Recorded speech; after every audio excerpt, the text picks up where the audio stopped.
Baguio to La Union. So kung ikaw naman ay nasa Baguio City at papunta ka ng San Fernando, ng Bawang at ng San Juan, La Union, maaari kang sumakay ng mga bus sa may Govpac Road na papuntang Abra, San Fernando, Narvacan, Ilocos Sur, Vigan, pati na ang Lawag na bus. So ito ang terminal sa baba ng SM, ayan ang SM Baguio. Ang mga pwede mong sakyan na papuntang La Union ay Partas at Fred and Cathy. Yan. So, Fred and Cathy na papuntang Abra. Pwede din ang Partas na papuntang Abra, Narvacan, San Fernando, La Union.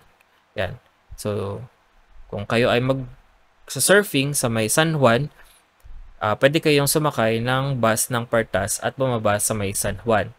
Kung kayo ay pabalik na galing San Juan papuntang Baguio, huwag kayong magpapalagpas ng alas 5 at alas 6 ng gabi dahil mahihirapan na kayong makabalik ng Baguio.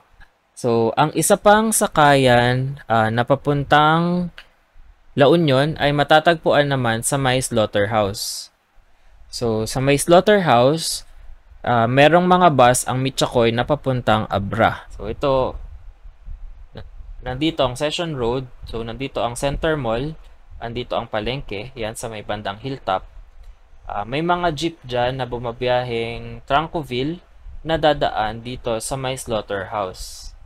So, ito ang Santo Niño Barangay Terminal 1. Yan.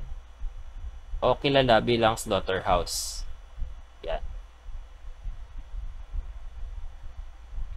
So, nandyan ang bus na papuntang Abra.